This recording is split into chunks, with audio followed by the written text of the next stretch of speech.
Hi guys, just Michael here again, just keeping you updated on what's going on with the aquarium. Well, I filled it up with RODI water a few days ago and I let it get to temperature. So it did take a couple of days to get to temperature because it's freezing cold, the water. So there's the temperature there. It's on 26, I've got it set on, and it's showing 26.1. So spot on really, that's where I want it to be for the moment. I've put the salt in as well. There's my tropic marine salt. I've got through one whole tub and probably half a tub of this one to get my salinity to where I want it. So yeah, it's looking fantastic, to be honest. It really is looking good. So hopefully in the next video I'll show you the bacteria that I'm going to be putting into the system, just so you can, you know, keep track of what I'm doing, and I'll take you through a few bits as well. So this is my auto water change system at the moment. I've got a bit of John Guest's tubing. I've drilled a hole into my water barrel with a John Guest fitting, and it goes up to the auto aqua water change system. So I can actually change salt water with this and use it as an auto top off. So it basically just goes to there, boom, John Guest white tube goes up, goes through there, down there and into there. There's the rat's nest.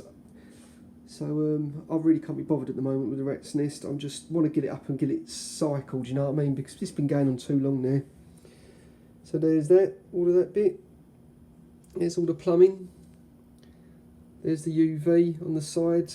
This here is my cable for all of my lights, which goes right the way across there. This is the Herbie method I'm using. So what you basically do is you've got two drains. This one's roughly 6 inches from the top of that one, and this one's roughly in line with where your water line should be. And then the water is it's like a natural siphon it creates. So that chamber is all full of water, goes through there, and then it comes up to this valve here, and then you've got to balance it correctly. If you don't balance it, you'll flood your tank and you'll flood all your floor. So it's one of these things that you've got to take very carefully, very slowly, and keep an eye on it, and don't just turn it off and walk away, because that's just silly. You've got to sort of balance it. So by balancing it, you turn it down, you turn it up, and you keep an eye on your overflow. Make sure that that does not go over your emergency drain. You don't really want any water going through your emergency drain.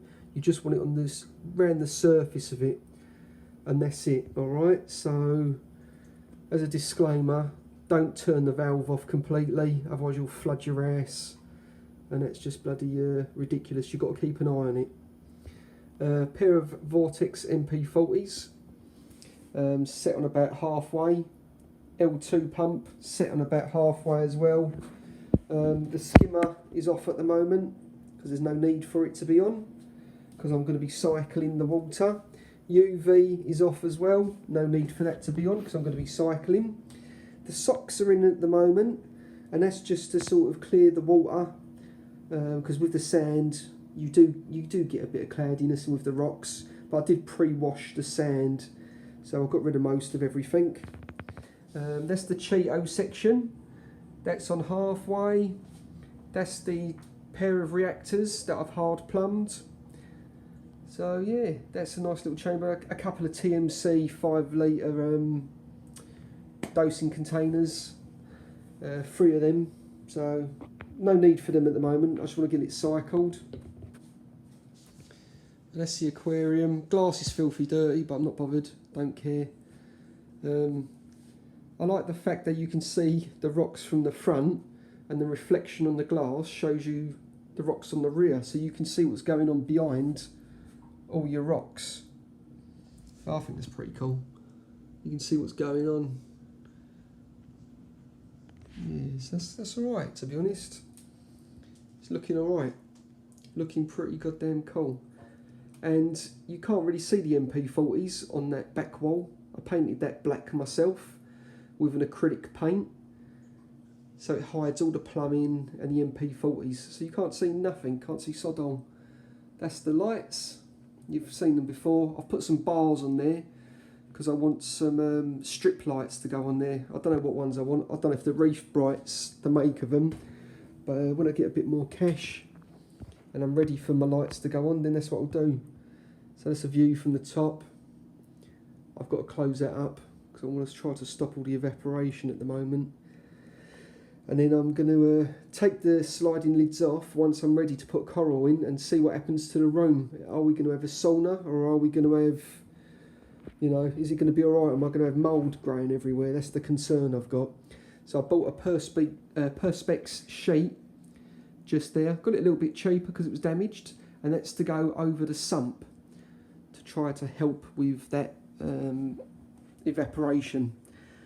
Bio ball holders just there, so hopefully maybe tomorrow or by the end of the week that'll have all my bio balls on them, or maybe half, because I've been cooking them for about a year in my main aquarium. So that's that. A pair of titanium heaters just there, doing a lovely job. Oh yeah, and there's that's where the little mouse lives. So my kids love it. They think there's a little mouse that lives in there, and my little nieces and nephews, they knock on the door thinking there's a little mouse in there. So it's just a little bit of fun, you know, a little bit of fun I've added to the aquarium stand. Because I built all the stand myself from scratch. Everything, all the stand from scratch.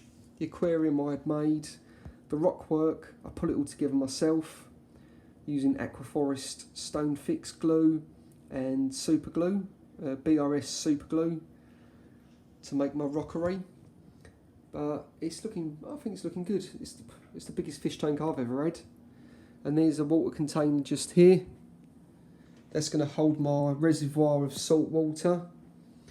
And eventually, when I get a larger container, that one's going to be replaced for maybe like a 50 litre one. Because at the moment I don't know how long 25 litres is going to last. If it lasts, then, you know, I'll stick with that. But if it don't, then I'll have to just get a 50 litre and go from there maybe, or set something up with a ball valve float so it automatically fills it up with an RODI unit maybe, I don't know yet. But yeah, everything's going pretty cool, man, pretty cool. So as I say, bacteria tomorrow, or by the end of the week. I'm going to be adding Dr. Tim's bacteria, 2 bottles of that. I've got my bio balls, max spec bio balls to go down there. And I'm even considering buying 1 bag of the special grade sand, the bacteria one, the wet one, just to throw in the tank. I've read reviews about it, it's alright, it's not alright, but I'm going to give it a go. Everything that can help, I'll put in there.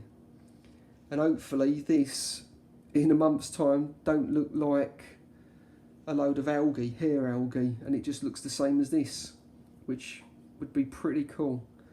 I am going to be putting some fish in here maybe in the next few weeks, once I've done all my tests on the water to make sure the cycle's complete. Once the cycle's complete, I'll put some fish in and just see how they get on, just some tester fish. And yeah, that's it, mate. That is it. That's it, guys. So I hope you like what you see. If you like what you see, subscribe. If you don't like what you see, don't worry. Carry on.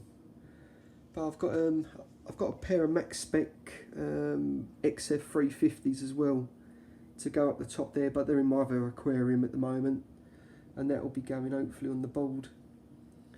And in the cabinet, I have got the brains, which is the what's it called, the Dosetronic and the Alcatronic. I've got all of that, but I'm not going to set it up yet because there's no point. But if you like what you see, you know, give me a subscribe and watch the journey. If you don't like what you see, then never mind. Alright guys, thanks for watching, catch you soon.